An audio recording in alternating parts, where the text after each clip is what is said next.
he provided his home as a second home for Dr. King as well.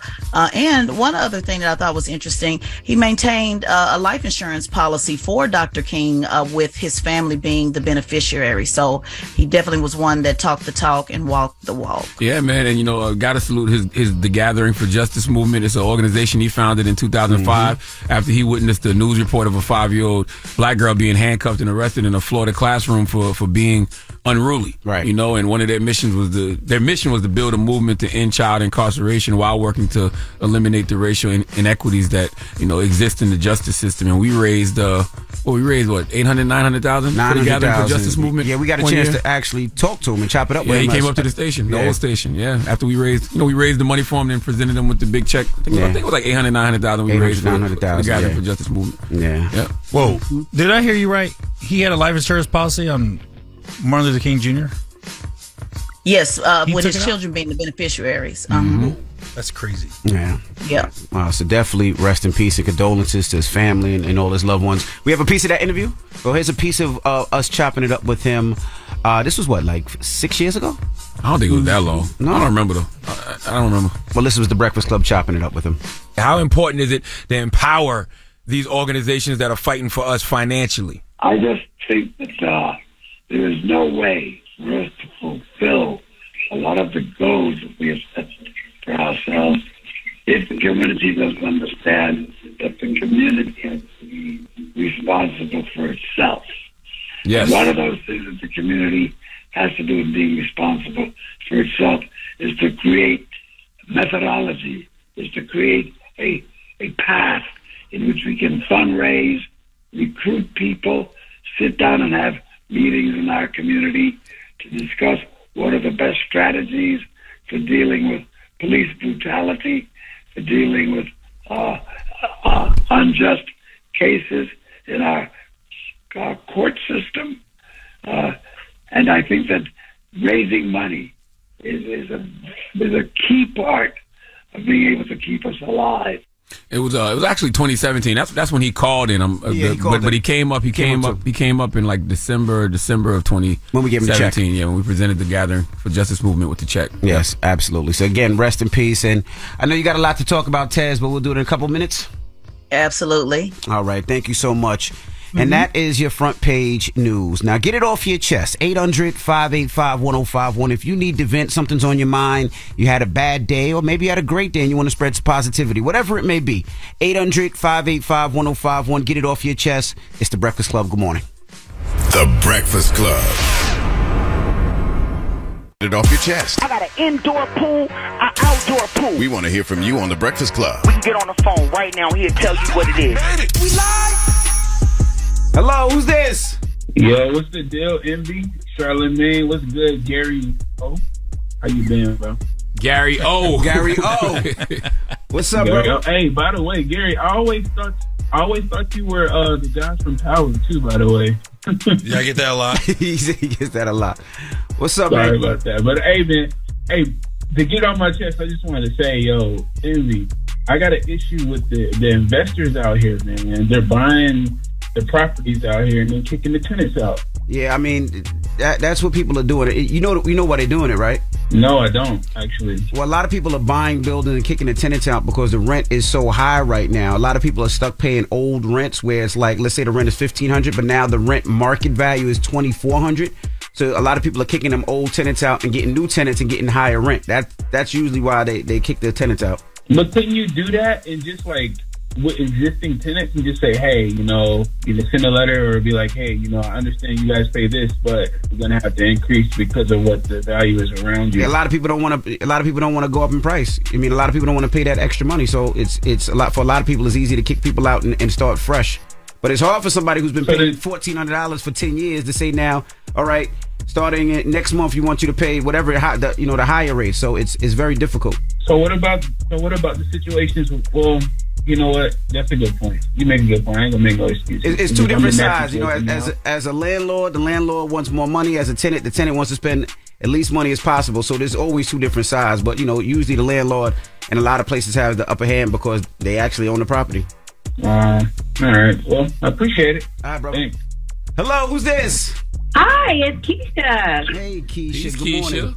Good morning. Calling y'all from I-95. I'm headed to Florida. I'm on vacation. My birthday's this weekend. I'm a tourist. Turn up. You one of them hard-headed Tauruses, huh? Yes, sir. I sure am. What you doing for your So, birthday? yeah, it's my birthday, and super excited. It's my first long road trip. I got my cat beside me. Your cat as in your animal cat or your homie cat? My animal. Oh. Her name is Kiko. Damn. You ain't got no woman or no man, no people, nothing, just you and the cat? Nah, she's just focused on getting the bag. Where are you driving from? Charlotte, North Carolina. 704 to 4. That's all. I just passed. I'm in South Carolina right now. I just got on 95. Oh, you must have just passed south of the border? Yeah, I just passed the state too, matter of fact. I just want to say good morning to you guys. I listen to you all the time. Uncle Charlotte, DJ Envy, I follow you and your wife. I love your kids. Oh, beautiful. Thank you. And I got your book. And I got Charlamagne's book too. Oh. And Gary, I love you too. But I'm going to need you to wake the up, bro. Oh, sorry. Great. Gary, come on. You're like my fave. You got a woman? What? Did you go too hard last night? What's wrong? Nah, we started off with some deep stuff. I didn't want to chime in and be the insensitive guy. Yeah, enough about Harry. We brought you here to be insensitive, Gary. Like right off the bat. Well, all I want to know is I get a happy birthday. Well, happy birthday, Keisha. Happy born day, Keisha, you little hard-headed Taurus. Thanks. Love you guys. Have a good morning. Love you back, mama. Get it off your chest. 800-585-1051. If you need to vent, hit us up now. It's The Breakfast Club. Good morning. The Breakfast Club. Wake it up. This is your time to get it off your chest. Keep calling. 800-585-1051. We want to hear from you on The Breakfast Club. Hello, who's this? This is Bianca. Hey, Bianca. Get it off your chest, mama. Good morning. DJ Envy, Charlamagne. We got Gary Owens. Gary Owens is here too. Say good morning, Gary. Hi, I'm sorry. I didn't mean. I'm sorry. I apologize. This morning I wanted to give a shout out to all the single parents out there. We're going to make your day, and I know the struggle real. And I'm having a good day today, and I'm struggling too. Just want to let everybody out there know, keep pushing. Like, it's always a better day. I know it'd be hard. All right. Gotta keep going. Your phone sounded a little crazy, but I think you said you're a single mom, and shout out to all the single moms and keep pushing. Yes. Okay. We're going through Mercury. Like, do you know what Mercury retrograde is? Of course we know when Mercury drinks Gatorade. We know all about that. Come on now. Hello? Hello? Hey, what's up? Get it off your chest. Yo, I want to talk about Jim Jones so I push his teeth. I just want to ask y'all, what has Jim Jones did to the game? Like, what he brought to the game? Like, nothing. Like, I never heard nobody say they want to rap like Jim Jones. They want to do anything like him. Nah, I'm not going to say Jim Jones didn't do anything for the culture. Jim Jones definitely influenced the culture in a major way. He shifted the culture for a little bit. Yeah, I'm on record as saying that, you know, there was a time when Jim was making the best music out of New York, especially a couple of years ago. Jim makes really good music. Nah, he definitely Even does. now. Now, I know him and Pusha T, they don't see eye to eye, and, you know, but they both are great in what they do. But I wouldn't say that Jim Jones didn't push the culture, and I wouldn't say Pusha T didn't push the culture. They both did it in different ways. But Pusha's definitely a top 50 rapper of all time. And you know what's so funny? Even since Jim made those comments, Pusha then performed at Coachella. Yep. Pusha performed at Jerry Lorenzo's Fear of God show. And Pusha, I don't know if he released it, but he put it on Instagram, his own sneaker with Adidas and Fear of God. Pusha T doing pretty okay in life, guys. Yeah, nah, they both are. It's real hip hop. That's right. No, it is. Hello, who's this? Hey, it's Tristan from Sacramento. What's up, y'all? Tristan from Sacktown, man. Lakers busting y'all ass. It was like 3 a.m. Yeah, I'm a phlebotomist, so, you know, I'm on the road all the time drawing blood. I don't even know what that... Oh, what does that mean? Okay. He draws blood. Oh. At 3 in the morning? Whose blood you drawing? Yeah, whose blood you getting? You got to get it before the fasting and all that, so before breakfast and all that. Okay. Well, get it off your chest. But shout out to Shout out to my Fat Kings. We gonna bust the Warriors tail. No, y'all not. Warriors gonna bust y'all ass, man. Warriors sending y'all home. I disagree. Oh, I said the Lakers. Warriors sending y'all home. What you mean Warriors up 2-2? Right, You can't be up 2-2. It's tied. It's tied. Warriors up 2-2, man. They just won the last 2 games. Game 2-2. Game 5 today. They up 2-2, man. Yeah, but Sacks is different at home. And Warriors, Golden State's terrible. Your man ain't even playing. Out here. Big energy out here in the team. Yo, Fox is injured, bro. No, Fox he's playing. Fox said he's playing regardless. Golden State is terrible. He's still injured. We not worried about that. He has dogs. All right. You'll Go see. ahead, Tristan. But I do want to say, shout out to Tesla. I just listened to that interview yesterday with Marianne Williams. She was holding her feet to the fire. She was doing her thing. Tess was putting that pressure on her. Tess gonna keep her foot on their neck now. Absolutely. Absolutely. Charlotte, you was trying to bail her out a little bit, but you know what I'm saying? Tesla can't pick her. She was doing her thing. It's not about bailing out. It's about having balanced conversation. That's all. That's it. Yeah, and shout to Tez, and that's what she's here for. She's here to make sure that she pushes where me and Charlamagne might not know. Yeah, and I don't think people don't realize that, man, everybody gonna have a difference of opinion in a conversation. You know what I'm saying? Like, that's what a conversation is about. That's what the Breakfast Club does. We have conversations, and everybody in the room gonna have a difference of opinion. Absolutely. And we're gonna kick it with Tiz in a couple of minutes in front page news. Who is Tiz? I said Tez. You said Tez. You said Tiz. I said Tez. What got pushed? What happened? I'm so lost right now. We're gonna kick it with Teslin Figaro in a couple of minutes, but get it off your chest. 800-585-1051. When we come back, we got the rumors. Have you seen the new Mattel Barbie? No. We'll tell you about that. And also Tyrese. You know what's going on? Whoa, my favorite person. What's he mad about now? Well, we'll tell you that the judge hit him with a judgment where he has to pay like $600,000. But we'll talk about that when we come back. It's the Breakfast Club. Good morning. The Breakfast Club. Morning, everybody. It's DJ NV Charlamagne, the guy. We are the Breakfast Club. We got our guest co-host Gary Owens here, and let's get to the rumors. Rumor has it. Rumor has it. Call out a name, or you gossiping, or you chatty patty. I'm gossiping. This is the Rumor Report. I mean, I guess we on the Breakfast Club. This is where the tea spills, right? Yes, on the Breakfast Club. Now, Tyrese was in court yesterday. If you remember a couple of days ago, Tyrese said that the judge called his ex-wife a bitch and wanted everybody to go to court and stand up for him, his wife, and what's right. So he invited everybody to the courthouse yesterday. Now, yesterday, the videos that I seen... Did anybody show up? I didn't see nobody show up. I seen 2 people. Yeah, I saw 2 people, and then I saw them put out a statement saying that they made everybody go home and wouldn't let them pray or something like that. Really? Is that in Atlanta? Atlanta, yeah. So the judge called Tyrese's wife a B. Ex-wife. Ex-wife. Allegedly. Which one? Allegedly. 2 of them, right? The last one. The last one. Samantha. Yeah. Samantha, yeah. Okay. Mm-hmm. He wanted everybody to come to the court. To protest, peacefully protest, and to have his back. Now, the judge allegedly said this in his private chambers with Tyrese's attorney, and Tyrese's attorneys, I guess the people that work with Tyrese's attorney. Okay. All right, but now yesterday, the judge ordered Tyrese to pay $650,000 to his ex-wife and her lawyer. Now they're saying $237,000 to his ex-wife and $399,000 to her attorney. And he still wants people to protest? Back in August, Tyrese refused to pay the $10,000 per month to his ex, and he believed that amount was excessive. He claims his ex-wife didn't need that much because she makes good money on her own. Man. Who in the hell told Tyrese it was a good idea to call the judge he was facing? Yo, I don't know. He was facing racist when he had to be in front of that judge in a few days. Timing is everything. That's what I'm telling you. Timing is everything. Say it after the court case. Oh, my God. Jesus Christ. I have no idea who told him to do that, but it wasn't a good idea. At all. No. All right. Now, Mattel. Now, you and Tyrese cool, though, right, Gary? What? Aren't y'all cool? I don't know. He don't like me. He don't like you? Mm-mm. Why? You made some jokes about him? Yeah. What was the jokes? When Transformers came out, I said, this is when everybody was just on Twitter. This is like before Instagram and TikTok. I just said, I went to the Transformers movie and I kept waiting for Tyrese to give the Decepticons relationship advice so they can get along with the Autobots.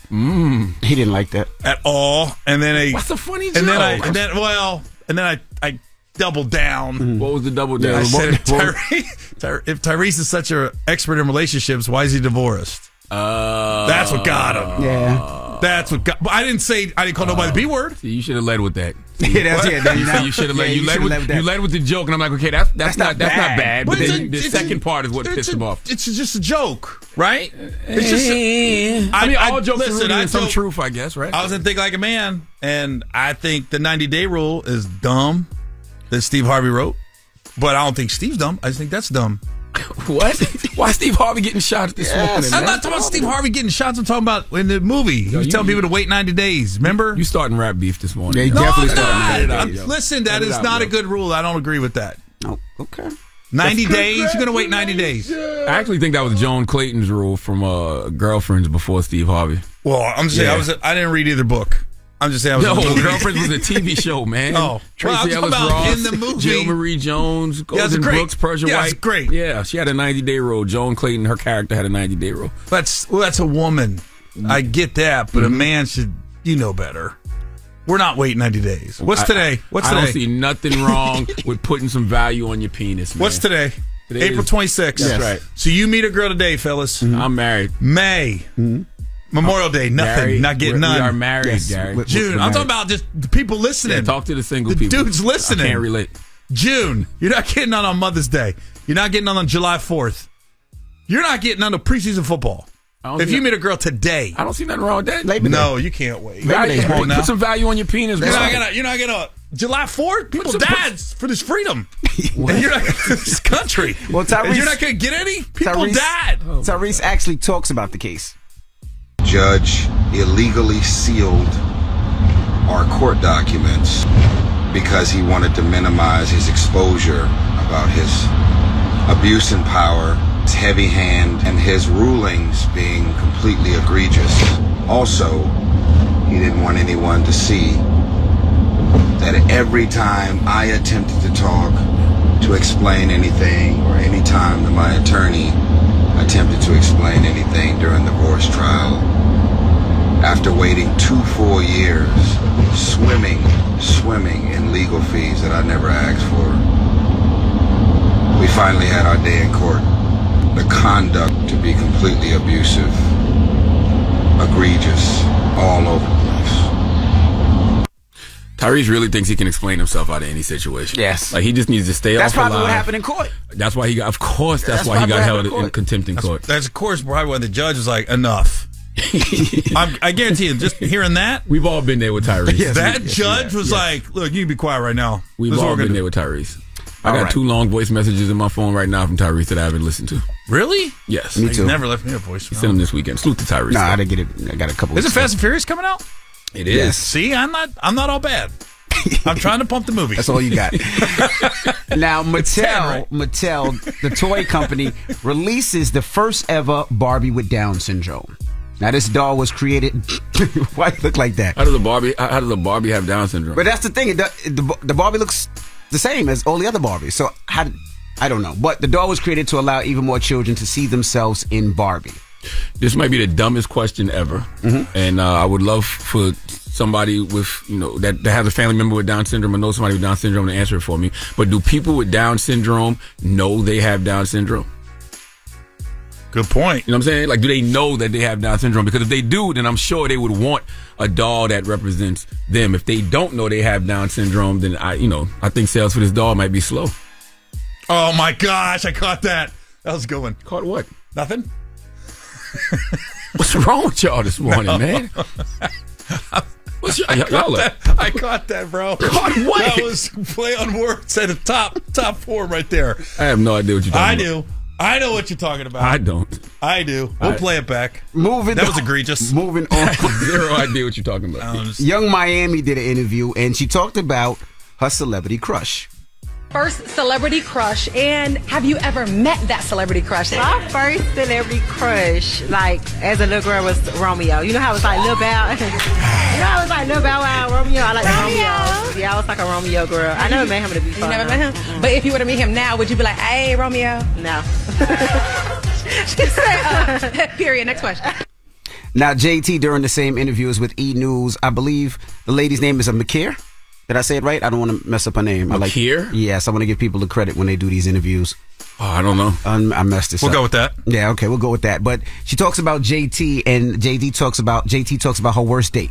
The worst date that you've gone on. Oh, the worst date I ever been on, like before I was famous, a long time ago, it's like I went out to eat and I paid for the food. JT, the interview's over. Drop the mic. Okay, Carisha, what about your worst date? I don't remember a worst date. Oh, all your stuff goes well. Yeah. Okay. You know, it's girls Majority like her. of the time. All right, well, that is your rumor report. What was your worst date, Gary Owen? The worst date is the woman paid for the food. The worst date. You said the one where the woman paid for the food? Well, she said that was her worst date because she had to pay for the food. Yeah, JT had to pay for the You've food. had an amazing dating life. I'll put it that way. If that's your worst date, Right. So I think the worst was one time. I met this chick and I didn't know she was a stripper. I did not know. Where'd you meet her? At the strip club? I met her at a nightclub. Okay. This is early in my career. We met at Papados, and I look at I see her and I wave. I'm like, wait. I was just pulling up my car, and I see the baby seat ping hit the top of the hood, and I went, she brought a baby. So she's a black girl. I'm a white dude. The baby's mixed. So now everybody thinks the baby's mine. Okay, all right. Then we go to Papados. She's drinking like a fish. I go, oh, great. Now we're terrible parents. With the baby? No, the woman. We're terrible the parents. woman that I asked She out. still had to drive this baby home? I guess. Oh, my I God. was like this. I was like, she's drinking like a fish. I'm going, oh, my God. Now I look like a terrible parent. Yes. They think this is my kid. It's Right. not. You let her leave with the baby after drinking? Good luck. You know what, Gary? Sorry about that. I'm going home. That was a long enough. time ago, dude. I've already had Dude, I enough. was like 24. I've had enough of the day. I've had 23? enough. How'd you know she was a stripper? I've had enough for the day. She told me. Oh. We were out there. She goes, I don't look at like dance. I look at like art. I said, what do you do? I dance. I was like, where at? Gary, you're a terrible human. What? I'm worse than the mom? Yes. Drinking the Papados? You let her Yes, go. you let her go. I had to get out of there, bro. Was that in the Uber days or before No, Uber? this is way before Uber. Oh, man. I had to get out of there, man. I'm sorry. Oh, Jesus. man. All right. Well, that is your rumor report. When we come back, we got front page news. Tesla and Figaro will be joining us. And then after that, Swizzy will be here. It's the Breakfast Club. Good morning. The Breakfast Club. Your mornings will never be the same. Introducing The Game, a new single from The Lox, Rick Ross, and Fat Joe. This track is more than just a tribute for hoops culture. It's a lifestyle. Find out more at DraftKings.com/thegame. Available now on all major streaming platforms. Hey everybody, it's DJ NV, Charlamagne the Guy. We are the Breakfast Club. We got our guest co-host Gary Owen here, comedian and actor. And let's get into some front page news. What up, Tesla Figaro?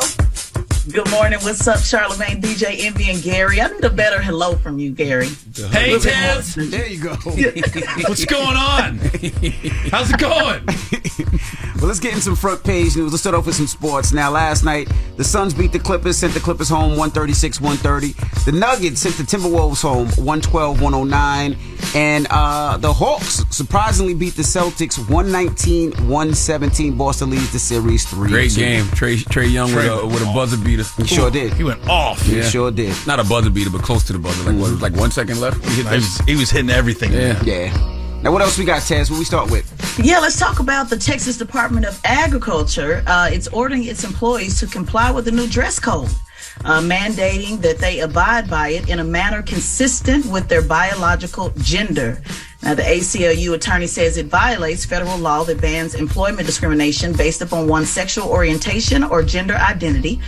If there is a problem with someone's dress code, they could face remedies up to and including termination.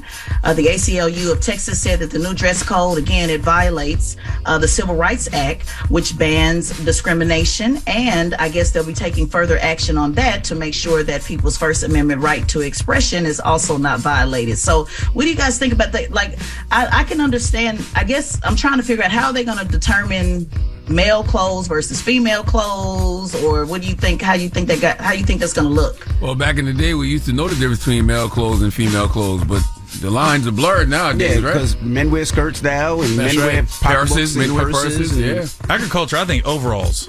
Overalls? That's what I think. Agriculture, I think produce. Like vegetables, I think you wear overalls though. Yeah. That's the dress code for agriculture. Agriculture, like when you're out there, like farming. Stuff. Yeah. I can see that. I don't get it. I think male and females were rocking overalls. Yeah, I think the thing when it comes to agriculture and farming, you just want to be comfortable, right? Right. That's what it's about. I used to bale hay and picked strawberries in high school. I worked on a strawberry farm. White T-shirt, sweatpants, baby. Old Timberlands. Yeah. That's how you pick strawberries?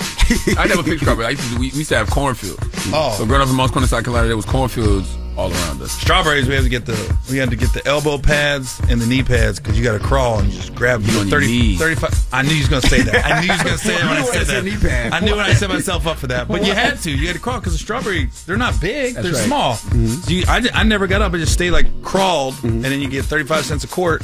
I can do 16 quarts in an hour. That was decent money in high school. Get on your knees to pick something sweet and put it in your mouth. There you go. God, I didn't eat the strawberries.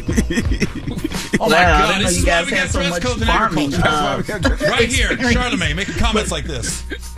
Yeah, but this is more for the office, the entire department. So, obviously it's not everybody who's out in the field, but yeah, this is more of Texas, pushing, drawing the line, on where they stand. We remember last year, Texas Governor Abbott also said to investigate certain gender affirming care for transgender children as possible child abuse. And then also, they also pushed a law that requires that you participate in sports in school to your assigned sex at birth. So Texas is definitely making it known where they stand in this season. So what do you guys think? We already said. So got something else that I think you guys will. I think we'll all agree on this. It's going to be interesting to see where Democrats stand on this. Senator Rick Scott on Tuesday took action in response to the recent Nashville school shooting that looks like he's going to do something very similar when he was Florida governor with Stoneman Douglas High School shooting in 2018. Now, 5 years ago, Scott led an effort to provide armed police officers in every public school in Florida. And now he wants to do the same with a new act called the School Guardian Act. Now, this act would divert $80 billion to a national grant program that would provide one or more full-time armed officers in every K through 12 school across the country. Now, according to the Department of Education, there are more than 128,000 schools K through 12 in the U.S. And Scott's bill would say that, we need to put more armed guards. I know that's something we've been talking about, consistently. But it's interesting because they said this may pass the Republican-led House, but it's unlikely to pass the Senate-led, the Democrats would more than likely not pass this in the Senate. So that's going to be very interesting. And I don't know yet if that is because maybe the Democrats are more interested in doing some type of trade-off for banning, assault weapons, or if they're against spending the money on this. Really just confused, on why they would not pass the Senate. Yeah, I mean, I keep thinking too. If they can't pass, any common sense gun reform and get guns banned, what are the alternative plans? To me, they should be thinking about police officers, armed security, guards in schools, or metal detectors, yeah. or something. Is anybody thinking about anything else, or is just that ban guns, ban guns, ban guns? What is the alternative plans? So you guys agree with this? Then obviously, you think this is a good move.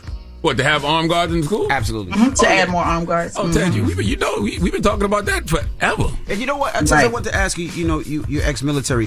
Don't they have a device where they could actually scan and see gunpowder? Because I know they have it in some of the bridges here in New York City where they can scan to see if there's what's in people's cars to make sure that there's not bomb-making materials. Do they have that as well to scan if they can see if there's ammunition or gunpowder around schools? Sure, but I guess the logistics of making that happen around the school, I don't know, how that would work. One of the things that I know I talk about is actually having the guard on the outside. On the inside, once they come to the inside, it's kind of, I don't want to say too late, but I know there's a big push for getting, more patrol, on the outside, outside of the doors, on the perimeter of the campus, putting up more fencing and things like that. Right. So that's a great question. I just don't know logistics, how that would work. And, the funding obviously is always a problem when it comes to spending anything on schools. And you know what? If they do put more armed guards in schools, not only should they have more armed guards in schools, they should have a sign or something that lets people know this school has armed guards. I promise you, if you're thinking about going to shoot up a school and you see that sign, you're going to think twice. I promise you. Mm-hmm. Yeah, I mean, it's just like when you drive by a house and you see a big "Beware Dog" sign, or you see the sign that says "This house is a legal gun owner," stuff like that. I'd put it right in those schools. Yeah, that's a deterrent. Mm-hmm. that bulletproof doors, Gary, you know, bulletproof windows for sure. Absolutely. All of those things will make a big difference. And I thought I saw a story where someone is pushing that as well. We're trying to get more, some bulletproof doors. So I'll look into that and bring that back to the family if I'm correct on that story. All right. Well, thank you, Teslin Figaro. We appreciate you as always. And make sure you subscribe to the Straight Shot No Chaser podcast on the Black Effect iHeartRadio podcast network, hosted by Teslin Figaro. All right. Now, when we come back, Swizz Beatz will be joining us. Swizzy has a new project, a new album that came out. We're going to talk to him about that, Versus, and so much more. So don't move. It's The Breakfast Club on BET, y'all. The Breakfast Club. DJ Envy, Charlamagne the Guy. We are The Breakfast Club. We got a special guest in the building, Swizzy. Zone. Now you decided to drop a EP. You back in your music bag. Yeah, what got you back in the bag? I got a phone call from my Virgo brother Nas 2 years ago, and he was like, "Yo, I need you to do me a favor. Mass Appeal is representing the Hip Hop 50th, and we're doing something with producers." And I was like, "Okay." And he was like, "Primo gonna do volume 1, you'll do volume 2, I think Hit Boy and a couple other producers." And I was like, "Okay, let's do it." But I'm telling you, like, the 2 years went so fast. I got a phone call. They was like, "You're up next for your EP." And I'm like, "What?" And so I'm not gonna lie, like when he first told me, I wasn't taking it serious. Like I was like, I'm gonna just get 5 songs off the hard drive and just whatever. But then, like, as it got close, I was like, nah, everything count. You know what I'm saying? Like, I can't come out and just put anything out. So then I started taking the project serious, and here we are now. Well, the crazy part is, if you was up against a deadline to have Jay Electronica album on a project, yeah, how did you catch him? That's dangerous. That's cutting it close if you waiting on a Jay Electronica record. I was like, is that a Jay Electronica? Yo, let me tell you about, and we love Jay Electronica. He's a very special guy. He is. So I dropped the commercial for the EP. I get a call from Jay Electronica. Yo, I gave you my word. I told you I was gonna give you a verse. I'm ready to do it. Like, what we doing? Like, I need you to change the track listing. So if people noticed, one track listing came. He wasn't on that track listing. Right. He was on the next track listing. This is the fastest I ever seen him send music. So I was happy that he was inspired by what he was seeing. That's dope. And was just like, yo, he gave me the verse in 30 minutes. Really? Yes. Wow. Now, what about Scarlett? I see you work with Scarlett. Yeah. Scarlett is a new artist from the BX. That's the video I posted a couple of weeks ago. So how did you get up with Scarlett? I met her for the first time a couple days ago. Yeah, she a good person. She a good person. I think that, like the song that she got out now is amazing, but what made me like that song was the other styles that she can do. I'm like, oh, okay, she could do DMX, but then she could do Lauryn Hill. Like, that's special. Like when you find somebody that's like super versatile like that, that's not just one lane, one way. Like, she can go like 5 different lanes, and that's why I was like, I'm an executive producer of a record. I always wanted to do something like that for somebody from the Bronx anyway, and this is like the perfect opportunity. Are you doing her whole project? Yeah. Wow. So she signed you, or? Nah, I don't want to sign nobody. But I want to support. I'm an executive producer, the whole thing. I think she told me that she was going to hopefully close a deal. So I told her I would play the record in the morning for her on her way to her deal. So hopefully she closes that. Probably helped to close the deal. If she was EPing the whole project, they probably let's get that closed. She got a lot of options on the table. I could just steer her in the right direction, but you got to let the artists do their thing as well. And she's a very, very smart girl, and so I think we're going to see something great from her. When you say the city sounds like, do you feel like this is what you want the city to sound like, or you feel like this is what the city sounds like now? Because the city's missing production. I want the city to sound like. Okay, that's how I said this is what the city's supposed to sound like. This is what the city's supposed to sound like. Because when I was coming back and forth to New York, it didn't sound like I was in New York. You know what I'm saying? It sound like I'm in Atlanta, or it sound like I'm somewhere else, or in Africa now too. You know what I'm saying? So like, as much as possible, I want to contribute those records that just feel good when you're riding around in the street. You get off the plane, you turn the radio on, you hearing something that make you feel like you back home. Like, us having that identity in New York is like very, very important. Like, people used to just travel here just to get that energy and go back and make their music. You know what I'm saying? But you can't just complain about it and don't do nothing about it. Right. So like, that's why like even the Scarlett track with Benny and Kiss, like, that's on purpose. Like the KRS drums with it is on purpose for the boom bap. The Onyx sample. Yeah, the Onyx sample. Like, all those things are like purposeful because so you can put that identity like, oh, this is like a New York song, like, you know, just trying to get back to that. But now New York don't, you know, like even the music don't sound like that no more. You know, like my kids could care less if the KRS-One or whatever drums on it. They listening to what they listening to, but I still got to give people like some of the authentic energy because I come from it. Now, what happened with Versus? I know one time, you know, Versus was, everybody was all in with you and Tim. And then you said stop effing with Versus because it was a problem with Triller. So I never said stop effing with Versus. That was the feeling. So what happened with Versus and Triller, and has everything worked out now? And are we gonna start getting some more Versus back? We definitely gonna get Versus back. You know, we're in a great space. I actually like that we took a time out. It was getting wild. I'm not gonna lie. You know, like it was becoming crazy. But this time when we coming back, we're gonna give you a full calendar.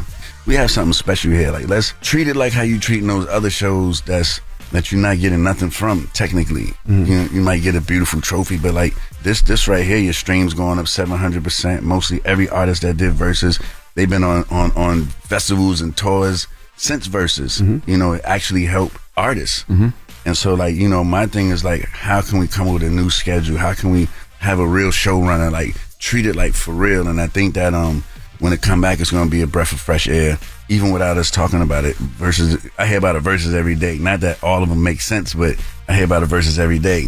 Are you excited about some of the ones you've been hearing? Of course, JD and Diddy, they say that's a go. I hope that's how y'all relaunch it, right? But then you're hearing about 50 and Wayne. Yeah. What you think about that one? I mean, I think it'll be good, but I think Wayne will win, but I think it'll be good, you know? Yeah. And I love Fifth. I don't know. I feel like that's a weird one for me, but the people definitely like. It's not. I'm not using my personal judgment on the person. If the people want it, we're gonna try to do it. I just for some reason didn't put 50 and Wayne in the same verses. I don't even know how that happened, but you know, it's like I tell everybody, it doesn't matter how many songs. Sometimes it don't matter the catalog. And me and you spoke about this. Is the songs that you pick and what you do, because you know we've heard people we thought. I always go back to the Lox Dipset. Everybody thought Dipset was gonna wash the Lox because they had so many records that play on radio, so many cultural records. But that night, the Lox took it serious. But that's what makes 50 and Wayne so interesting, because they can both do their commercial joints, right? Right. Yeah. But then when they get into their mixtape bags, both of them, with freestyles and everything else, it's just like, whoa, that could be a special one. I agree with that. I see where you're going with it. I think for me, maybe it's like because when you see 50, he's not a small guy. Wayne is like he's a small guy. Like, you know what I'm saying? Like, but powerful with music and powerful with his success. So I don't know, like maybe it's the visual that's throwing me off with that one. Like maybe I got to sit down and see both songs, but you know, 50, that guy asking what we need to do. What about Nicki Minaj and Lil' Kim? We kept hearing that. I think that is that voted past or is it a possibility? I can't say it here. I can't say it. So it's still a possibility. Yeah. I can't say it here. Yeah, but just know that if you're gonna wait this long for Versus, if we're gonna have you wait this long, it's gonna definitely be worth the time. Right. Like if anything people know about me is like if I'm being quiet, like things are happening. Right. And so I just felt that once again that it was important for us to take a break and actually organize what we have and actually understand what we have. You know, because things be moving so fast and you just so caught up in the matrix and it's all of the hype and you leaving so much on the table. You missing so many amazing opportunities to really monetize what you've built and put your time into. Like, and I think it's healthy. It's the same thing I did with No Commissions. Took a time out. It's about to come back in 24. I actually know what I have. I actually, you know the flaws that was in there, and then give people a better product. You know, and not just something that was like for COVID. You know what I'm saying? Because it happened way long after COVID Versus as well, but like a lot of people connected with COVID. And then we got the documentary that we've been shooting with Lena Waithe since the Versus doc, yeah. So that's you know, Gifted and Black. When people see that one's gonna make people really think different about us. Yeah. All right, we got more with Swiss Beats when we come back. Don't move. It's the Breakfast Club. Good morning. It's DJ Envy, Charlamagne the Guy. We are the Breakfast Club. We're still kicking it with Swiss Beats. Charla? You know, I wanted to ask you too, man. You know, rest in peace, X. You know, you've had time to grieve, but I wonder, like, when you go away on vacation, and it's been a little while now. What are your thoughts about the good brother X? What do you reminisce on? I just don't. You know, honestly, it don't even feel like he's gone. You know what I'm saying? It just feel like he's just away on somewhere chilling. And then, you know, like the anniversary will come around. I'm just like, whoa. Or I speak to his fiance. I'm like, whoa. Or I speak to his son. I'm like, whoa. Or I see a video, or I scroll through my phone and see pictures, and it hit me. But the thing that make me feel easy about it is because he came to me. You know, like I seen him in my dream. He came to me, and this was like super quick too. And he let me know he was good. And I'm not big into like, I'm the person that be like, he ain't coming to see you. Like, what are you talking about? He sounded crazy. I seen it.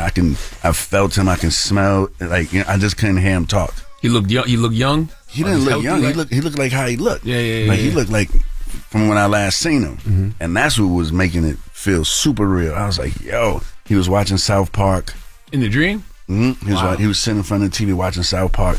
I came and like grabbed him, and we used to always wrestle and just play around like little brothers. And so I wrestled him to the floor, and we wrestling, and he's laughing, but I can't hear him. I just could see him like, you crazy? Like, then he got up and he like grabbed both of my arms, and he just looked at me and was like I'm good.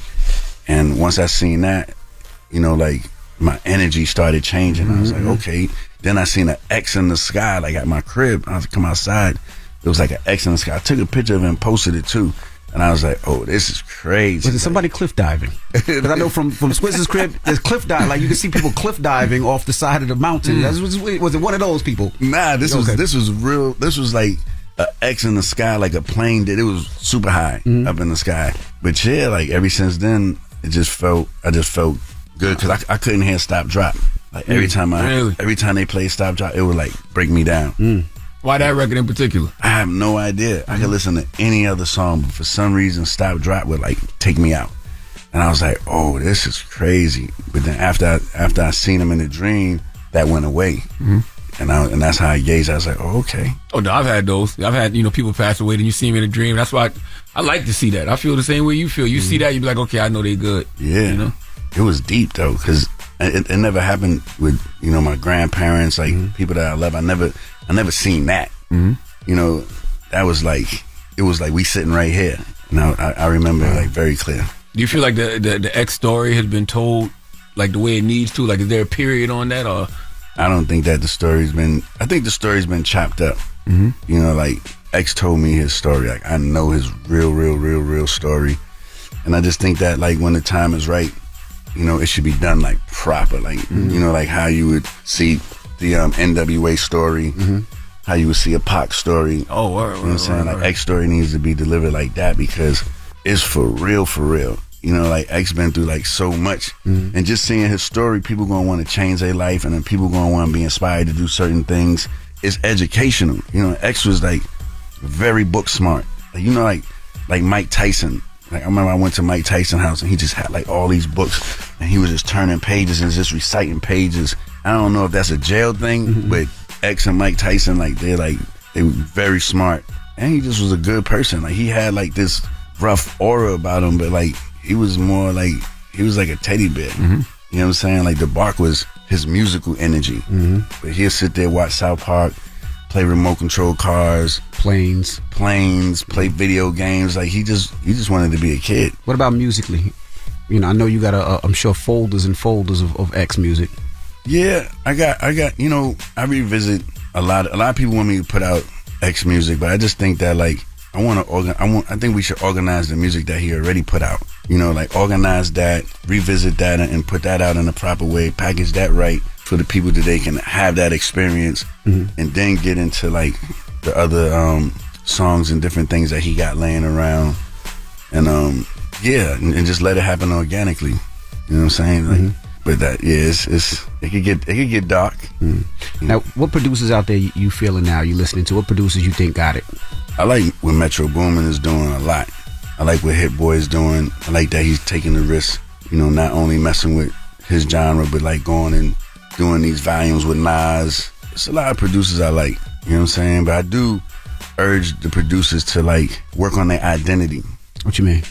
Meaning like without a tag on some of the songs, you won't know what producers is which. Oh, that's real. See what I'm saying? So like that's just something that carried myself, Tim, Pharrell, Dre. Like you can Just Blaze, Ye. Like you can hear those beats with no tags on it and no Primo, what it is. right? And so like a lot of people, like they get on me with like my snare. I'm tired of the snare as well, but it's just a part of the signature. And those are certain things that you're doing that people know, like, oh, that's a Swiss beat, whether I'm doing an ad lib on it or not, right? And I just feel that, you know, your identity is going to carry you way longer than just having a hot song for the moment. Because a lot of producers, you don't even know what they look like. Not at all.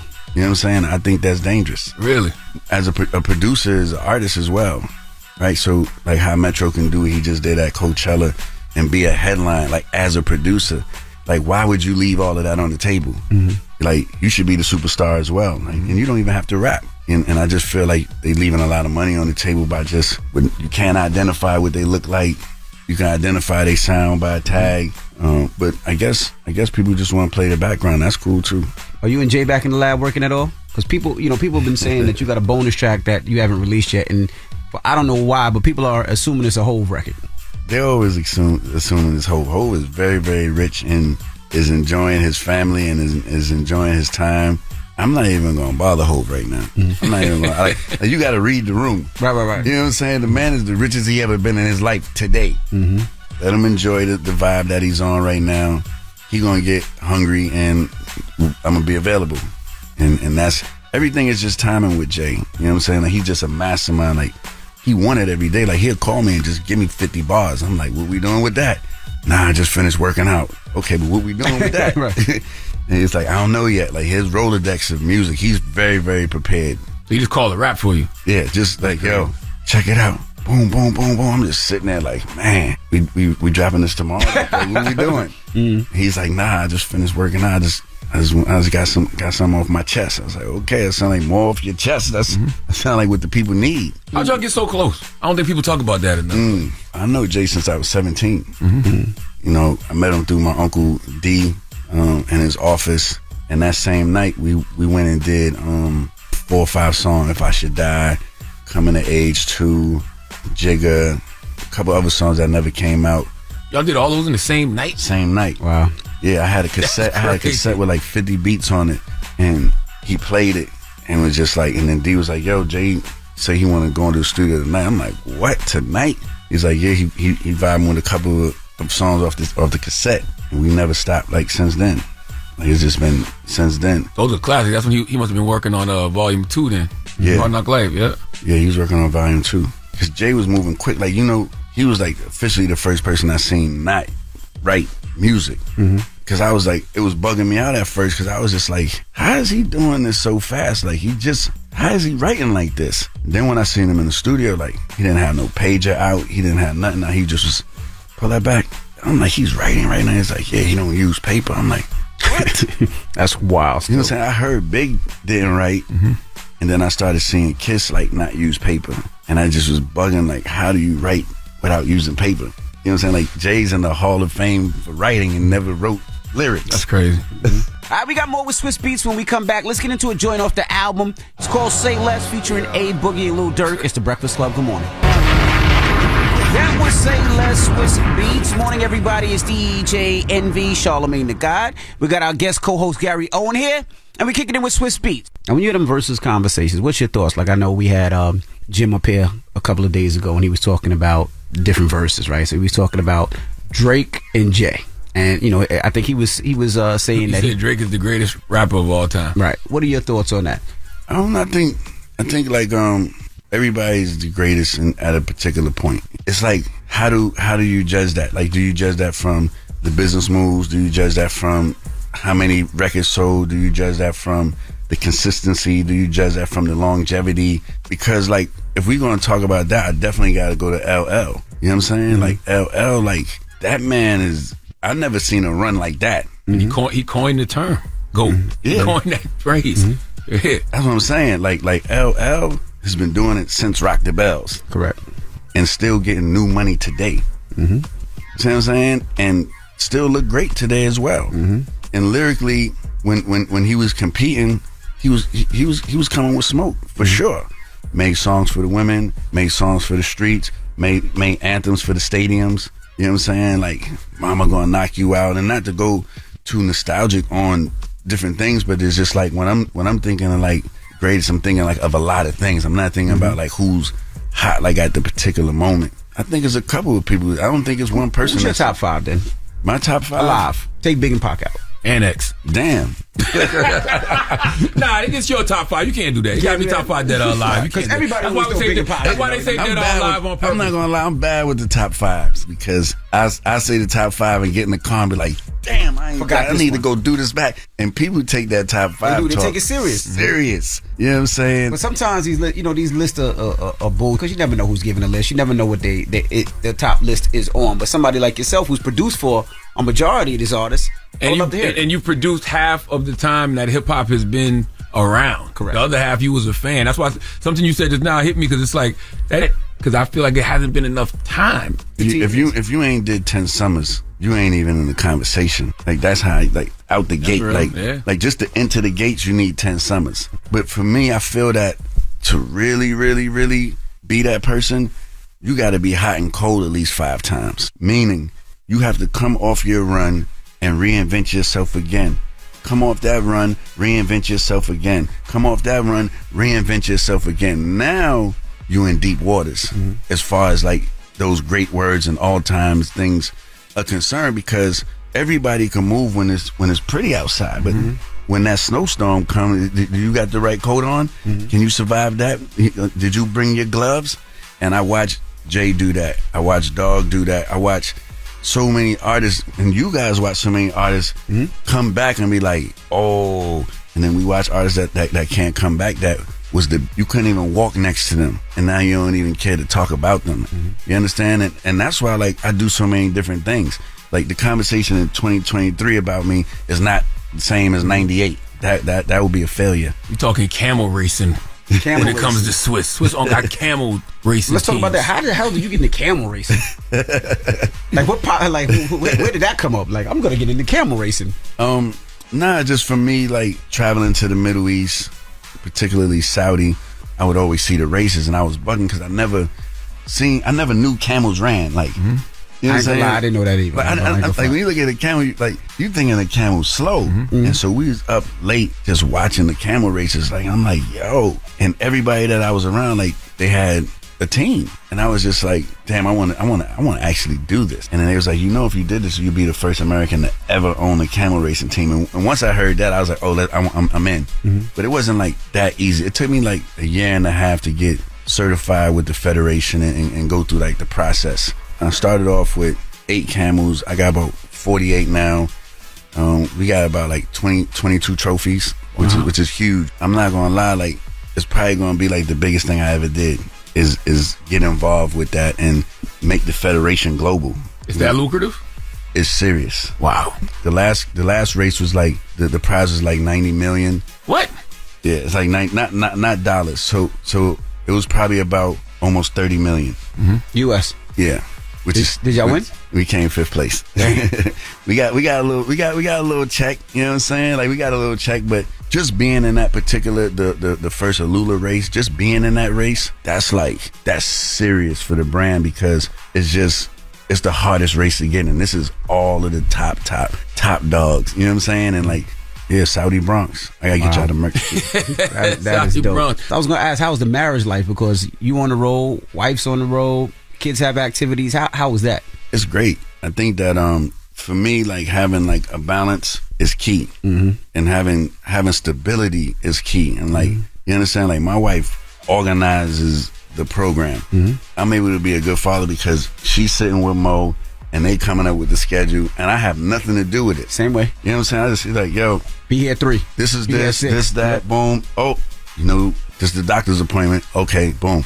This is this, that's that. Like, and my wife is on it like she gets a kick out of like, I think that's the white side, like, you know what I'm saying? Like, you know what I mean? Like her white side is organized, like she don't play, and it made me be a better parent. You know what I'm saying? It made me be a better husband. Like we got rules that we can't stay away for longer than 2 weeks. Like you stay away after 2 weeks, like you come back home, it's like meeting a new person. And we don't like that feeling. You know what I'm saying? So like if she's on tour, if I'm anywhere, 2 weeks is the max, and you really want to come back like in a week and a half. You don't even want to stretch the whole 2 weeks.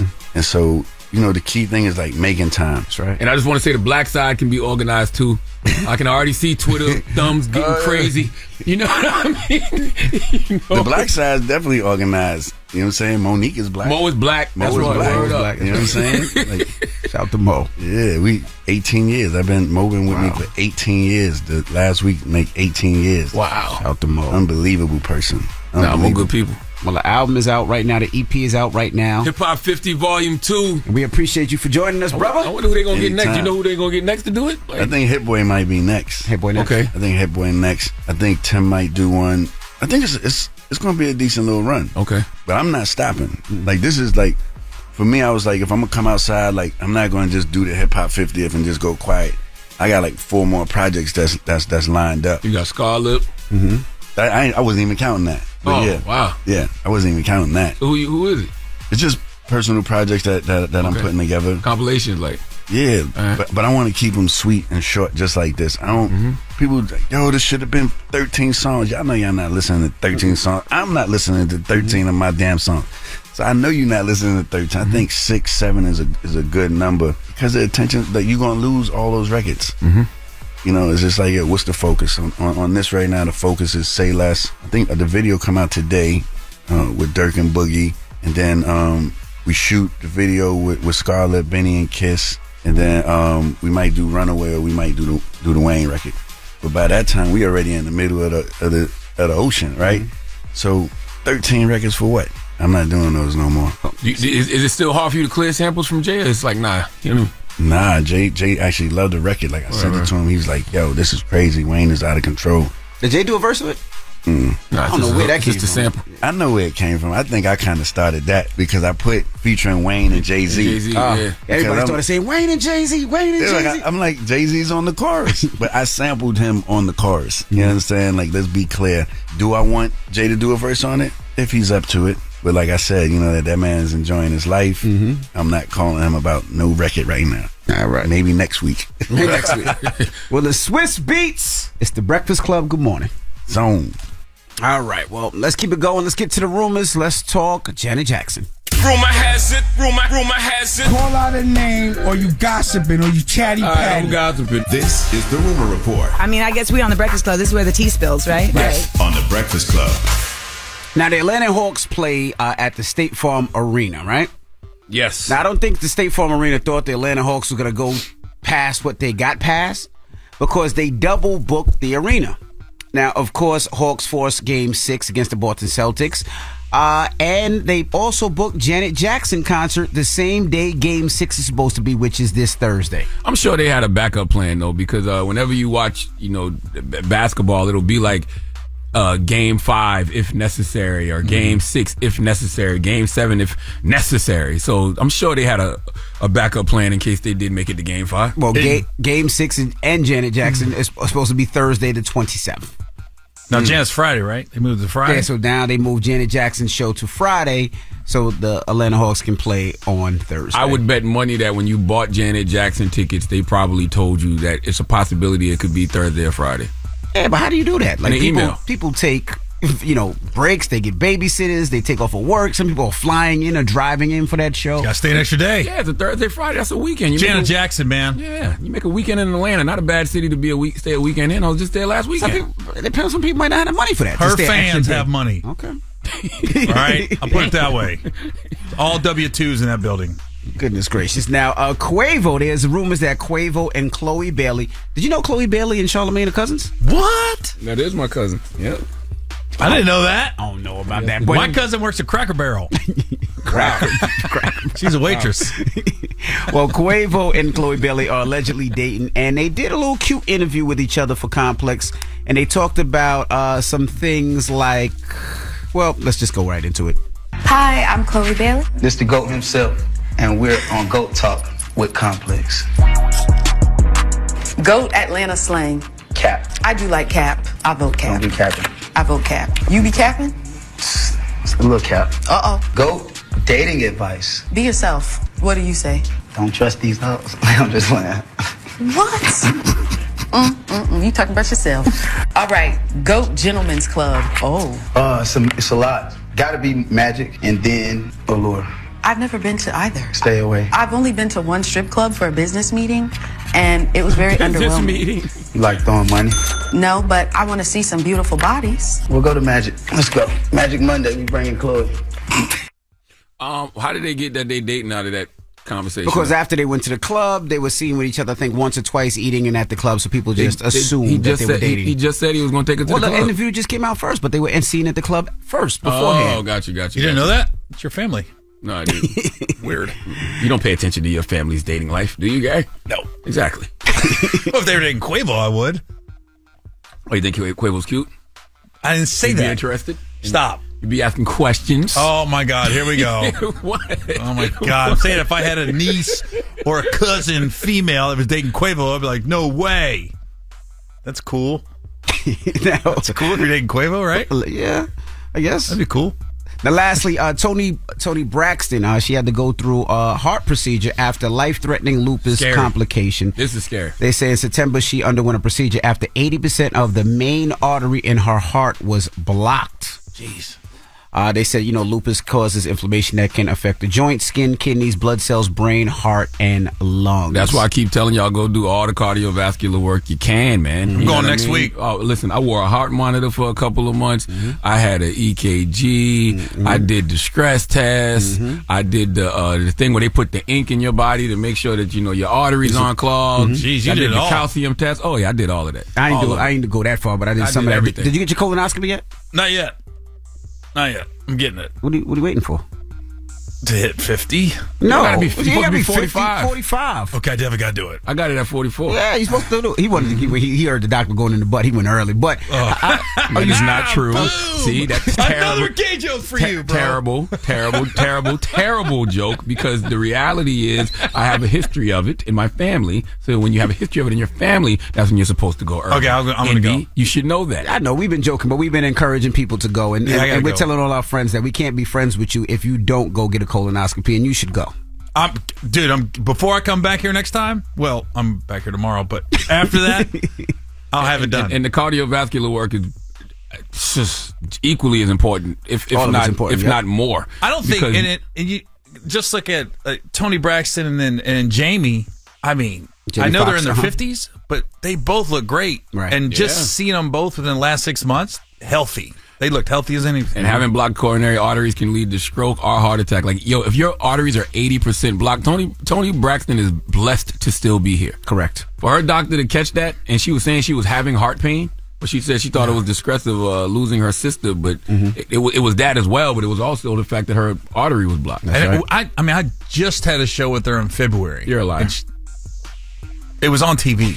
Damn it, why would you have a show with Toni Braxton? It was the Byron Allen before the Super Bowl show. He did the variety show. Oh, okay. Tony Braxton had comedians on. I didn't mean to doubt you. He's trying to be passionate. Oh my God! Why would I lie and name drop? You're lying. Why would I lie? Oh yeah, Janet Jackson canceled. I was on that. Thursday. I couldn't make the Friday show, so I'm not on anymore. Why would I lie? But I'm just saying, she was dancing, had all the backup dancers moving, no problem. Damn. Yeah. Wow, so I'm glad she got it checked out, and I'm glad she's okay. Absolutely. And that is your rumor report. Now, Charlamagne, who you giving that donkey to? Man, 4 after the hour, let's talk about strange things to eat. Why don't we? There's a mother out there feeding their kids something that I don't know if she should be feeding her kids, and we'll talk about it 4 after the hour. Why you put that voice on? I don't know. What kind of food is that? You'll find out. All right, we'll get to that next. It's The Breakfast Club. Good morning. The Breakfast Club. Your mornings will never be the same. Introducing The Game, a new single from The Lox, Rick Ross, and Fat Joe. This track is more than just a tribute for hoops culture. It's a lifestyle. Find out more at DraftKings.com/thegame. Available now on all major streaming platforms. I was donkey up the day. Made it. Damn, the hee-haw again. It's time for Donkey of the Day.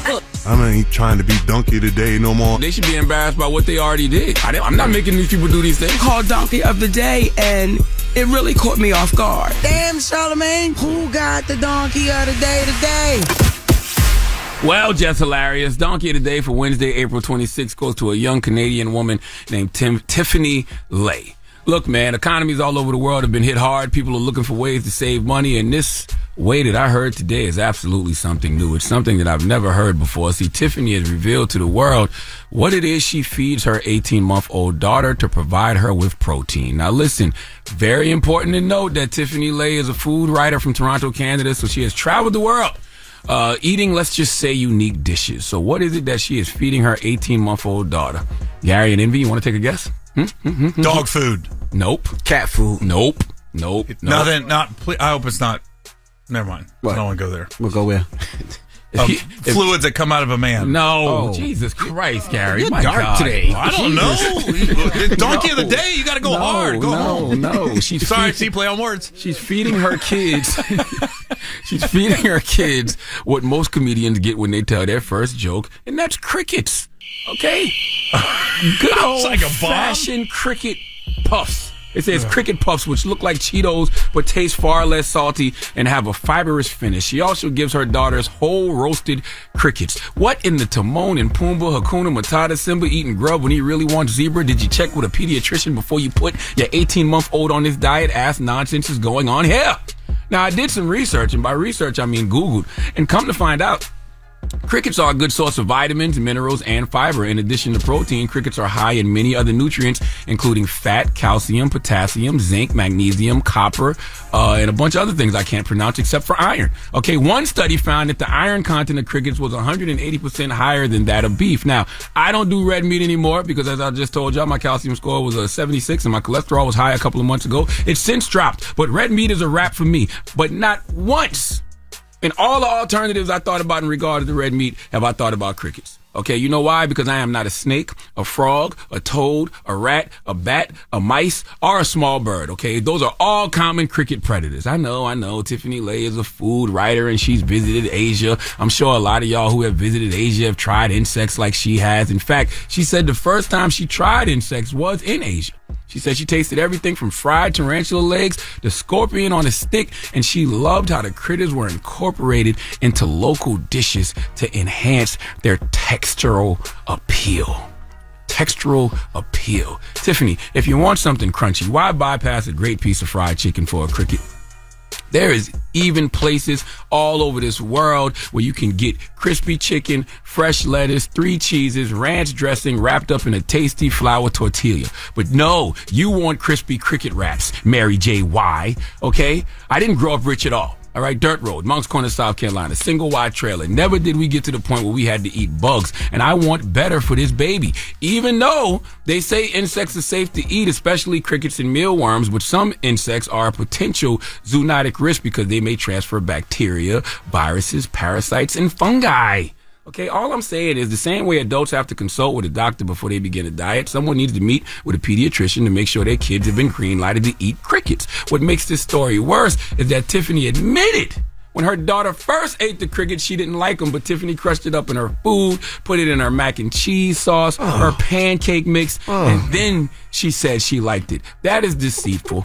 And I don't think this baby likes the crickets. She likes everything surrounding the crickets, okay? I personally don't believe kids should be forced to eat bugs until they are of the age to make their own dietary decisions about bugs. I don't care how tasty Timon and Pumbaa make bug sound. This is clearly a slow donkey of the day. I mean, there's so much stuff in the world, and this is what you came up with? Yes. That means it was a great day. Yes. This is a really good day if the donkey of the day is a woman giving her kids crickets. So you don't think she's wrong?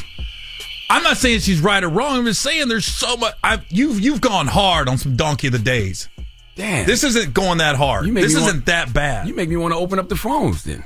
No, it's not that bad. Now you got me questioning whether or not Tiffany Lay should have gotten donkey today. Listen, you do this every day. Mm-hmm. Not every day is going to be a huge donkey of the day. That is true. I'd be more offended if she fed her daughter donkeys than crickets, honestly. Why? I've been to Asia. People eat crickets all the time. That is very true. You know what I mean? Damn, so is this a regular thing? Are people just out here eating crickets? Let me ask you this. What if that daughter ends up being uber successful, has no health problems in the future? No, because we just talked about a colonoscopy, all that stuff. What if 30, 40 years from now, we're like, dang, there's something to that. That is a good point. Damn. How about that? Maybe I need to go to Breakfast Club Court then. No, it was. I mean, I'm saying it's not. You have a hard job. You wrote that today. Don't make me feel good about this, Gary. You wrote that all today. You already said what you said. But you wrote that all today. Yes, that was good. That was good. I'm just saying it was a slow day for Donkey of the Day. Dang, maybe we should open up the phone. Maybe crickets is a regular thing, and I don't know. They do package them. I bet you the chocolate covered. I've heard of the chocolate covered crickets, and these are cricket puffs that were like Cheetos. You want to play a game? What about you? Eat frog legs in South Carolina? I've had frog legs. I've had frog legs. You want? We can play turtle a game. soup. I've never had turtle soup. Let's play a game. And then let's open up the phone lines. Okay, let's play a game of Guess What Race It Is! All right, let's listen. All right, Tiffany Lane. Tiffany Lane. She's a food writer from Canada. She's traveled the world eating all types of dishes. First tried insects in Asia. DJ Envy, guess what race it is? It's a tough one. Feeding their kid. 18-month-old crickets. I gotta go Asian. Oh, don't you play nothing. You dare, Red. Okay. We don't think we have any Asian drops. Okay. Gary. What's her name? Tiffany Lane. Tiffany Lane. White. Spelled Leigh. She's traveled the world. She's a food writer, feeding her 18-month-old crickets. Yeah, she white. You think she's white? She thinks she's white. Yeah. All right. Let me look at this picture one more time before I make this call. What is it? You know what? DJ Envy? Uh-oh. I think you're correct. Yes! Thanks, Tiffany! She looks Asian to me. You don't look Asian. Let me I gotta see it. Uh-oh. Come here, Gary. You don't look Asian to you? What, am I right or wrong? Korean. Man, shut up, man. I was going to say Asian, but man. He said it. You could have said what I said. Okay. No. But it's the clues. But Tiffany. But it's not only that. Is you feed your kids that because maybe that's something that you learned or that you know or that's in your background. Why? Just like my kids. I just think you should let your kid make their own dietary decisions. 18 months old. 18 months. I mean, it's when it comes to bugs, at least. Like I feed my them get look at like bugs. She's not taking crickets out of the grass. How do we know this? How do you know that? How do we know this? How do we know she's not?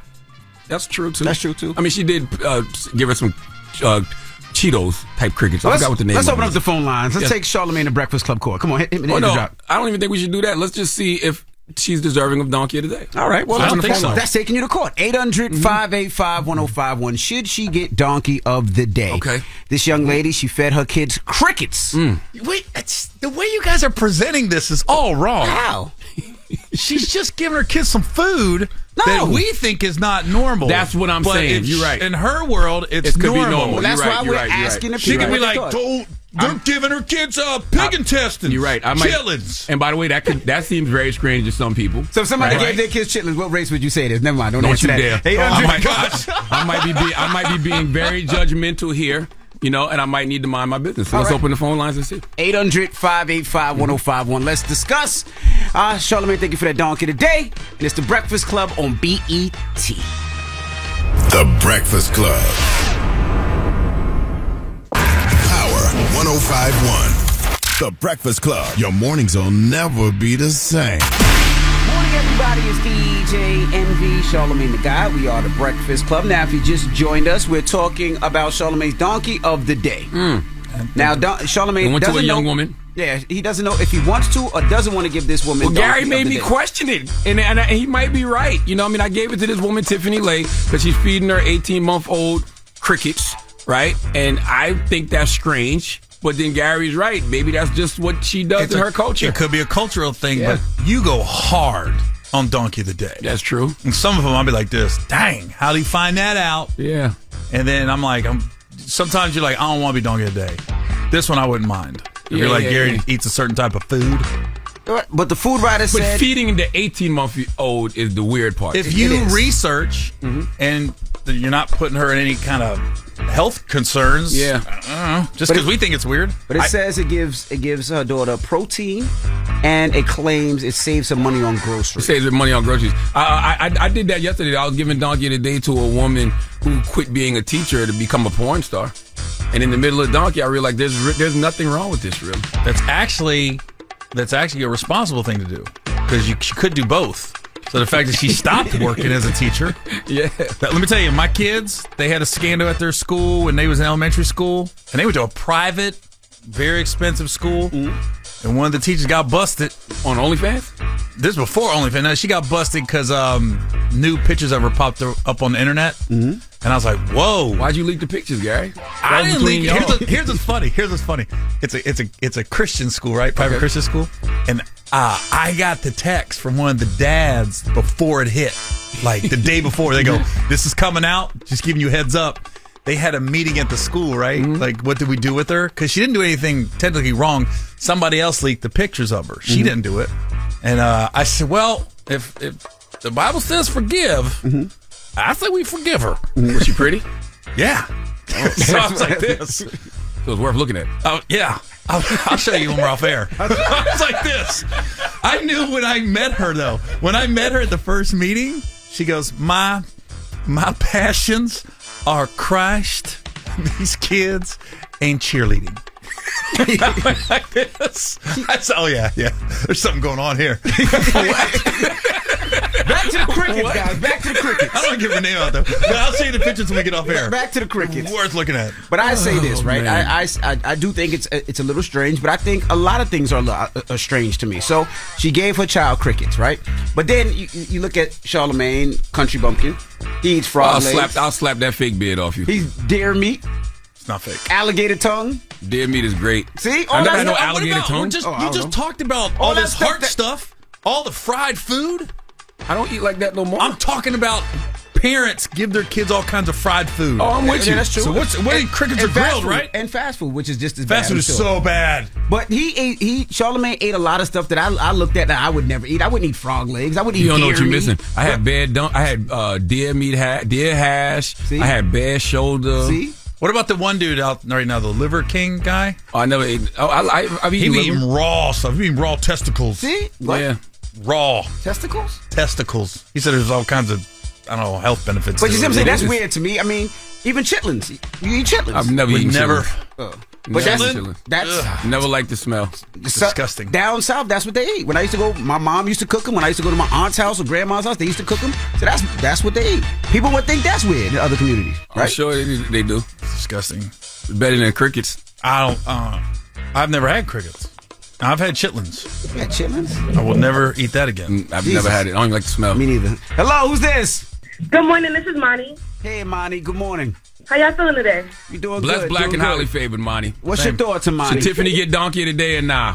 Truthfully, I don't think so. I feel like people who don't feed their kids or people who are feeding their children the small portions and letting them go to school and eat is different. I don't feel like she's feeding her kid anything harmful. It's clearly scientists and a bunch of stuff that says it's okay to eat. She's clearly following the culture. That is very true. That's true. I'm being judgmental. Jesus Christ. God, hello, who's this? Huh? You're not Marie Green from Harrisburg. Hey. Hold on. Gary looks at me and goes, you're not perfect. It happens. Shard, you're not perfect. Maria, good morning. So what's your thoughts, Mama? I feel like Tiffany, right? That's her name? Yes, Tiffany Lee. Yeah. Cold-blooded clown. Damn. Yeah, it's very deceitful. Why would you want to chop incense up and put it in your baby's food? Protein? I agreed with you 10 minutes ago. It doesn't matter. It doesn't matter whether it's protein or not. That's we can true. get our protein from the earth, too. Where you we from? can get it from the meat. Where you from, Mama? Well, she's trying to save money I'm on from groceries, too. Harrisburg.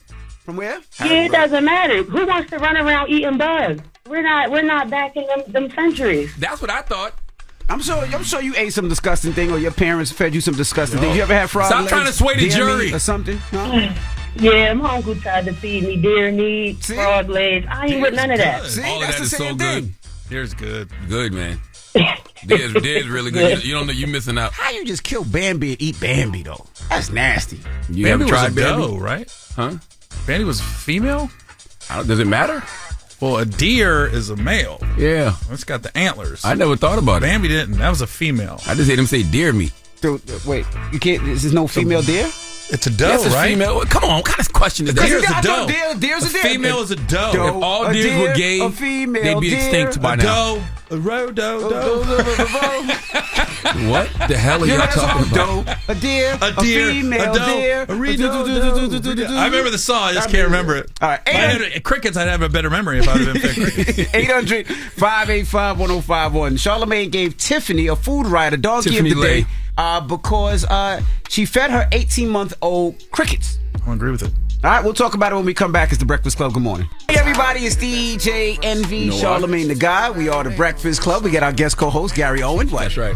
I just read an article, too. Go ahead, tell what you about to say, Envy. No, I was going to say open up the phone lines, 800-585-1051. Now, Charlamagne gave Donkey of the Day to a food writer. Her name is Tiffany Lay. She was feeding her 18-month-old crickets because she's saving money on groceries. And I just saw something that says, how many bugs do people eat unknowingly? It's estimated that the average person unknowingly eats at least as 1 and as many as 2 to 3 pounds of insects each year. Did you know? In your mouth? Yeah. Who knew? Look, you just crunch them. Sorry. Is that cricket you get eaten? That's crazy, yo. You just eating crickets. Sorry, so day one, guys. Go to the phones, man. Hello? Hello? Hello? Who's this? My name is Prince. Do you think Tiffany should get Donkey of the Day for feeding her 18-month-old crickets? Oh, peace, brother. Peace, no, I do not think you should. I don't understand what he's saying, because I can't. And my reason why is my daughter gave my granddaughter insect lollipop. Insect And lollipop? she was 4 years old. Yeah, she was 4 years old. What kind of insect was it? And all kind of different bugs was in there. You said all kind of bugs was in there? Yeah, my granddaughter loved it. I can't. Where the hell do you get insect lollipops from? She bought them online. Bought them online. All right. Come on now. Would you feed your child an insect lollipop you bought online? No. How much Come on. Come on. Not with hell, though. Hello, who's this? Yo, it's Leo, man. What's going on? Leo, what's popping? What's going on? Talk to us.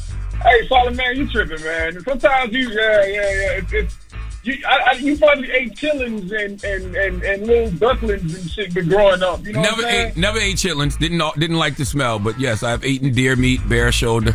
So what's the difference? Crickets are considered protein. Listen, y'all right. I'm with you. I think I'm probably wrong. Gary corrected me, and I feel bad now. And I'm like, damn, Tiffany. I feel bad. You're not perfect, bro. It's okay. I'm with Just you. one bad donkey. Carrie, good morning. Good morning. Do you think Hello? Do you think Tiffany should deserves Donkey today? Yes, I do. I agree with Charlamagne. Wow. Where you Listen, and especially because of the kid's age. You know, in a couple of years when the kid go and mention to the friends what they've been eating, it's going to traumatize the child. My daughter, 13, she said, Mommy, I ate crickets from its sugar and it was good, but she's 13. Charlamagne is right. That baby should get some milk, not crickets. No, you sound Caribbean. So, are you Caribbean? Yeah, I'm Jamaican. Yes, the first time I heard somebody eating goat, I thought it was wild too. First of all, goat is amazing. I love it now, but the first time I heard goat is good. Goat is incredible. But now I love goat. Goat and oxtail is amazing. But I feel goat and oxtail amazing. And just so you know, in Miami, I make the best oxtail. So whenever you're ready, let me know. I'm ready. I'm ready. But I give my daughter's 17 months, and my daughter eats oxtail. That is not crickets. You see? But it's not crickets. I agree. Still rough meat, but crickets is something else. You know, the kids are going to look at that and say, ew, and they're going to start traumatizing your children. No. Thank you. That's too young. I agree. I don't know if I agree. Let's say there's a breakfast club in Japan. Okay. Right? So you got some guy sitting there going, this woman fed her kid oxtails. Right. Like this. Is she donkey of the day in Japan? You know what I mean? Like, they can give her crickets. Right.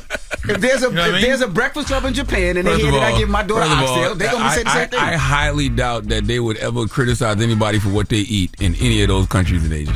That part. Come on. Stop. I'm like, you crazy? That part. Come on. You never know. Let's go to one more line. Hello, who's this? Daltrey.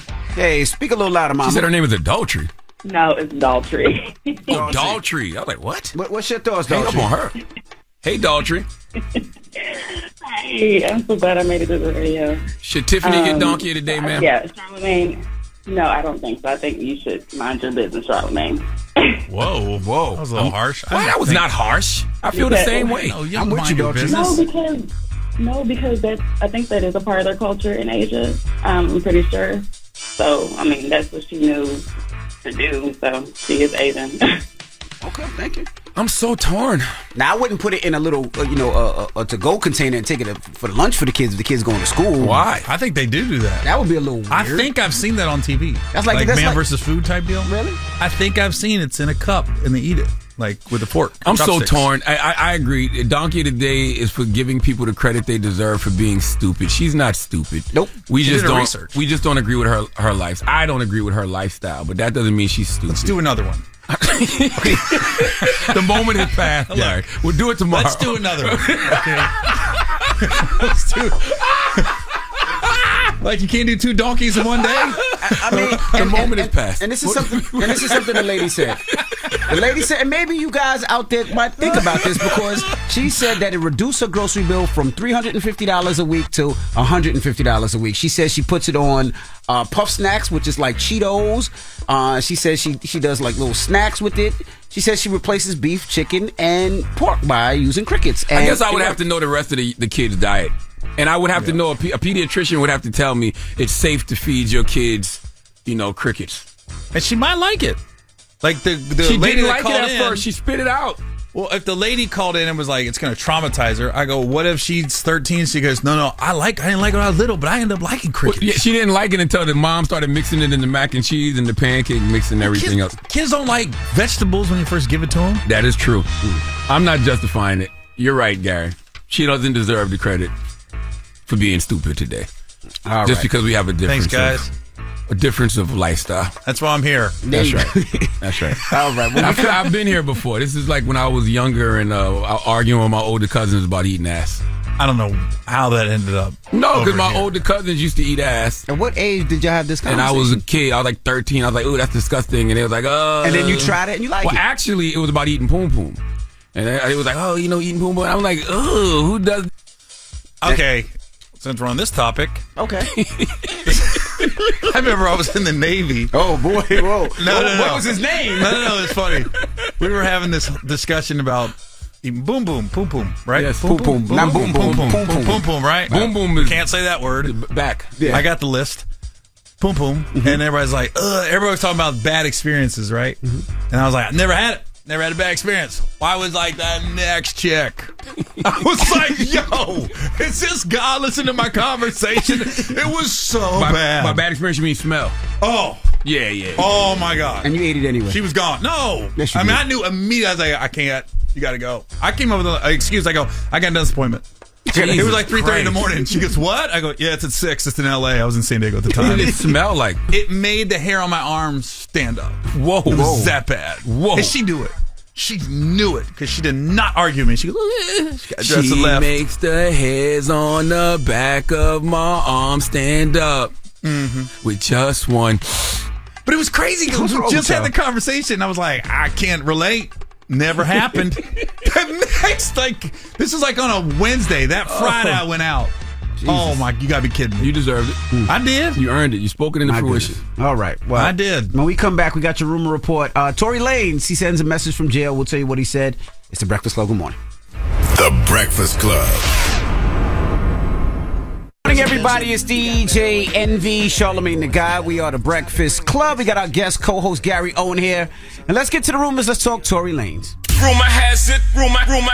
Call out a name, or you gossiping, or you chatty patty. I'm gossiping. This is the Rumor Report. I mean, I guess we on the Breakfast Club. This is where the tea spills, right? Right. On the Breakfast Club. Now, Tory Lanez, he's still trying to get an appeal. You know, he's locked up for the shooting of Megan Thee Stallion. And yesterday, he made this call from jail. I've been incarcerated for almost half the year. In my trial, the verdict of guilty or innocent depended heavily on my DNA results. DA Kathy Tarr and Alex Bott completely manipulated my DNA results by stating my DNA on the gun was inconclusive. That was an absolute lie. My new attorney, Jose Baez, hired one of the best DNA experts in the nation to carefully analyze the same DNA test. Not only did our expert find my DNA 100% excluded and non-existent on the gun, but what's worse was the invalid and illegal tactics the prosecution chose to attain the results used to convict me. The only possible way for the LA Crime Lab to come up with an inconclusive result would literally be to stop the testing before it finished or completed its final result. So that's what he said yesterday. He's fighting for an appeal and saying that the system did him dirty.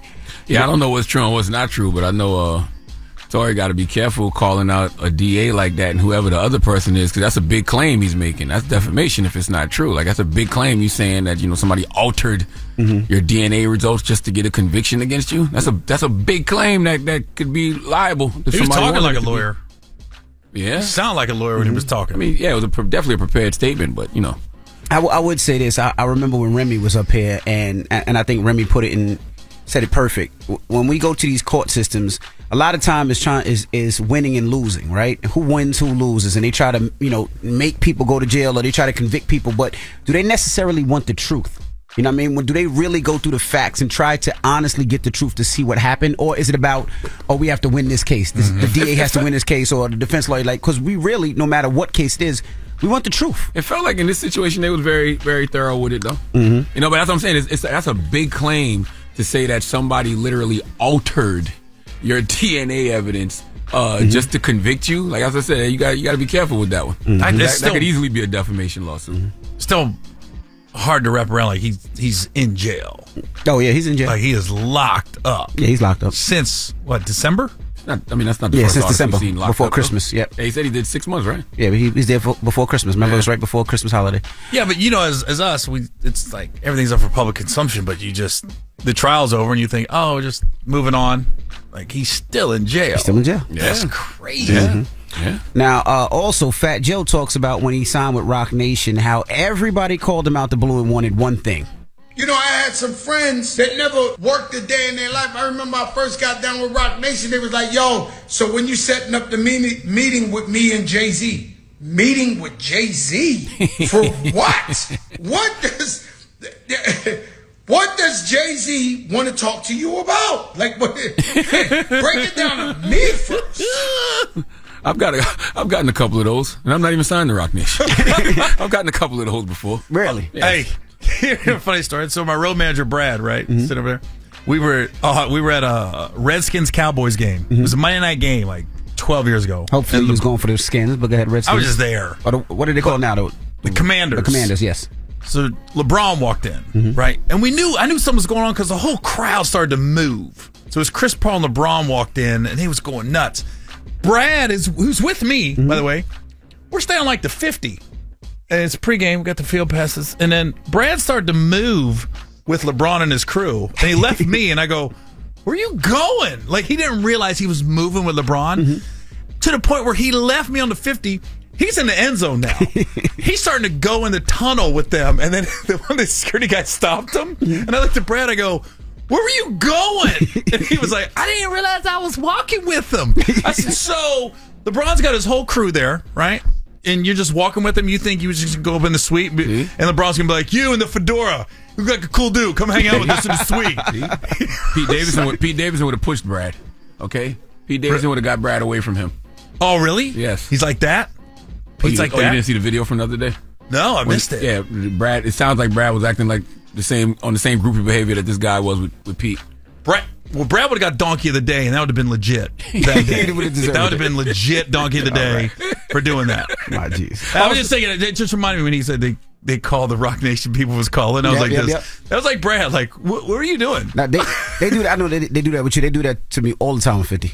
All the time with 50. I got a movie idea. I got a film idea. I got a TV idea. They do that to me with 50. I'd be hitting you like, hey man, such and such want to reach out to 50. These people be legit though. Oh yeah. Yeah, these people actually, or the people, the couple people who've asked me have been legit. Yeah, no, a lot of people, yo, can you, I got the movie idea. Oh, yo, I'm an actor. It happens all the time. By the way, salute to Fat Joe too. I am so sorry that I just started reading Fat Joe's book, The Book of Jose. I just started it. I'm like a few chapters in. Fantastic. He's got a book? Yes. I gotta read it. Yeah. Fantastic. I think we have an extra one up there. I believe so. Yo, he destroyed. I was telling them off the air, like, I went to the Bengals Chiefs game, the AFC Championship game, and he was the halftime. Killed it. Freezing. You forget how many hits he has. Not just hits, but like get out your seat. You know, like it literally turned into a concert for about 15 minutes. You forget. Hitsmania, Joey Crack has. Shout out to Joey Crack. All right. Now, up next, we got the People's Choice Mix. We'll be back as The Breakfast Club. Good morning. The Breakfast Club. Your mornings will never be the same. It's tough to find that right person. especially when it comes to hiring for an open role. With ZipRecruiter's matching technology, makes it easy to find and invite great candidates to apply to your jobs. Try it for free at ZipRecruiter.com/breakfast. Hey everybody, it's DJ NV Charlamagne the Guy. We are the Breakfast Club. Gary Owens is here. He's our guest host for today, and he'll be back tomorrow. Reminding you guys, don't forget Memphis. I'll be in Memphis May 28th for my car show. Of course, we're going to be celebrating Dolph's life, so we have his whole fleet. We're going to have the Dolph Museum, which will have his artwork, his clothes, his jewelry, and all types of things that you can see. And then, kids 5 and under free. We're going to have games and rides. And it's a family fun day. So we want you to bring the kids. We want you to bring the parents, your grandparents. It's one of those days where you can just chill back and it's like a huge family reunion, car show style. All right?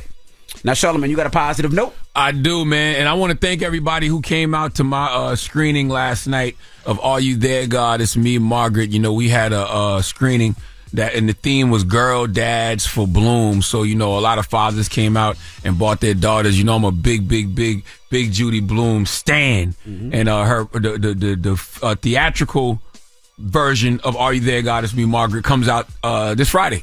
This Friday in theaters, man. So we had a screening last night. So thank you to everybody who pulled up, everybody who came out. I want to salute Benny Softy, too, man. Benny Softy, he plays Margaret's father. And Are You There, God? It's Me, Margaret. And he was out there last night. So make sure y'all go check out Are You There, God? It's Me, Margaret this Friday in theaters everywhere. And once again, thank you to everybody who came out last night. Now, the positive note is coming from one of my favorite Instagram pages, Healing Black Trauma. And I think everybody needs to understand this in this social media world where things are always grabbing at your attention. Just know, I know you're intuitive and intelligent, but you're destroying your peace, confronting everything you observe. Just let some of this stuff flow. Breakfast Club, bitches!